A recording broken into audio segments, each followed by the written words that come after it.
欢迎来到新闻频道。当您订阅频道时，演员们会很高兴。杨洋新剧被杭州卫健委点名批评《我的人间烟火》有多离谱，《我的人间烟火》又被吐槽了。杭州卫健委点名批评，直接指出剧中许沁解剖孕妇接生那场戏是在误导观众。在此之前，已经有很多观众吐槽过这段剧情了。剧中许沁没有做任何检查，仅仅是看了一眼就断定孕妇已经死亡，然后直接在废墟里解剖孕妇。虽然剧中给出了解释，告诉大家孕妇死亡5到8分钟后，胎儿也会跟着死亡，所以婴儿的抢救时间就只有这几分钟。但问题是，一来许沁的做法十分不专业，根本无法让人相信孕妇是真的死亡了。而且剧中她的手术从天黑做到了天亮，根本不可能只有8分钟。杭州卫健委特意指出，判断死亡是一件非常严肃且严重的事。一个医生即使在危急情况下，也绝不可能仅凭脉搏就定一个人的生死。简单概括一下就是，许沁的行为不仅草率，还十分不专业，和他剧中外科天才的人设完全不符。还有他确认孕妇腹中婴儿存活的判断也十分儿戏，他的听诊器放在孕妇肚子上都没有1秒就说婴儿有心跳，这是完全不可能的事情。现实中必须有专门的超声波仪器或者听筒才能确认。消防队长在密闭空间里拿灭火器和女朋友调情，带着女朋友去单位让下属喊嫂子。外科医生在地震废墟里生剖孕妇，我的人间烟火是真的够离谱。更离谱的是，整部剧为了体现男女主的爱情，几乎是把医生和消防员这2个职业黑了个遍。宋焰作为消防队长，在受到质疑的时候反问对方：“你是要否定我们这个职业的光环吗？”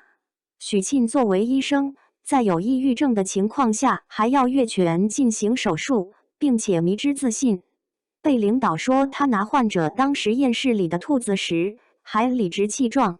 最无语的是，宋焰执行任务受伤，许沁竟然说凭什么？消防演习时，他躲在角落里，听见消防员来救人了也不吱声，还要埋怨根本不知道火场里有多少人，这些人都在什么位置的消防员没有及时把他救出来。然后表达自己对男主至死不渝的方法是，如果男主死了，他就去医院偷违禁药品殉情。就因为这段脑瘫剧情，导致现在很多医疗和消防单位在本就繁忙的工作之余，被迫增加了各种培训和检查。专业知识讲不好，剧本重点描述的爱情戏也同样让人反感。编剧为了让男女主的爱情显得更加坎坷和甜蜜，特意安排女主背叛养父母，和男朋友一起啃舅舅舅妈，未婚童居住在表妹的房间里，还要怪住宿的表妹回家太频繁。总之，各种离谱的剧情已经到了让观众忍不住掀桌的地步。而作为这部剧的男女主演，杨洋和王楚然同样没落着什么好。这部剧现在在杨洋和王楚然心里估计已经不亚于鬼火了吧。本以为能靠这部剧让事业再上一层楼，没想到却成了全民笑话。杨洋还好，毕竟有广大的粉丝基础和资本后台，再加上他被吐槽的点只有演技的油腻。王楚然就麻烦了，不仅天天被爆黑料，连新代言都丢了。现在网友们对王楚然几乎已经形成了生理性厌恶，看到他的名字就想要抵制。再加上一连有几部剧都被传他可能主演，就被抵制得更厉害了。有人可能觉得王楚然挺惨的，只不过是出演了个3观不正的角色，却落得如此下场。但是同情王楚然的人别忘了，扎向王楚然的刀子都是他自己递出去的。出演3观不正的角色没问题，毕竟影视剧中的角色本来就该多种多样。问题是，王楚然演的这个角色定位可是伪光正，许沁这个角色就是打着正能量的幌子，干着毁3观的事儿。偏偏王楚然还要公开表示自己对许沁十分认同，甚至说自己会比他更果断。所谓果断，是指他自己会比许沁更加果断地抛弃养父母，直接在高中时就跟宋燕在一起。他说许沁自私懦弱，是指许沁竟然不敢背叛养父母，对男主太自私了。正是这个言论，让很多观众把对许沁这个角色的厌恶直接上升到了王楚然身上。所以他被骂冤吗？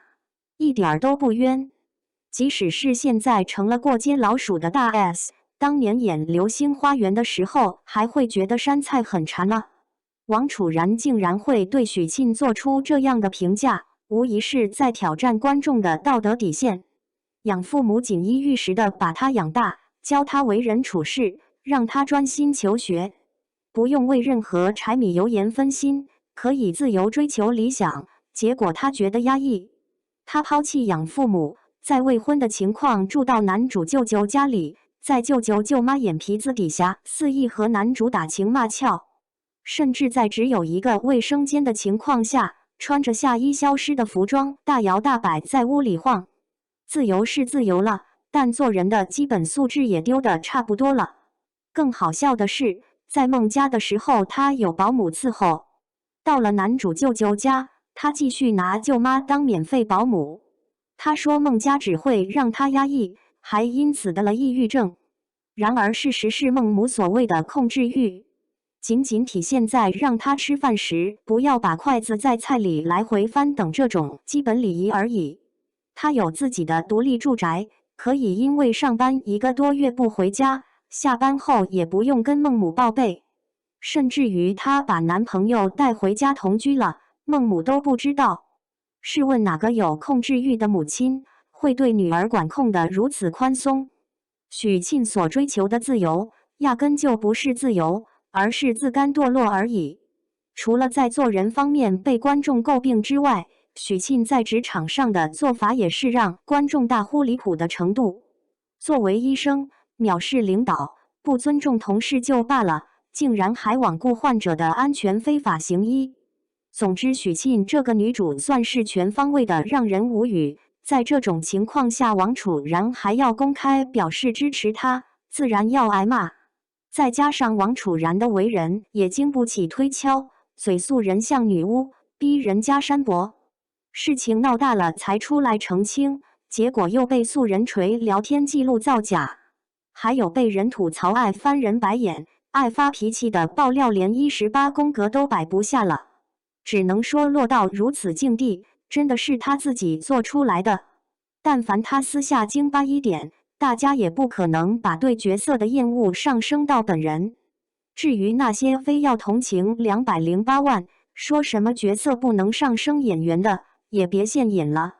观众可以因为一个角色而喜欢演员，自然也可以因为角色而对演员产生怨念啊。权利与义务是平等的，凭啥208只能享受红利？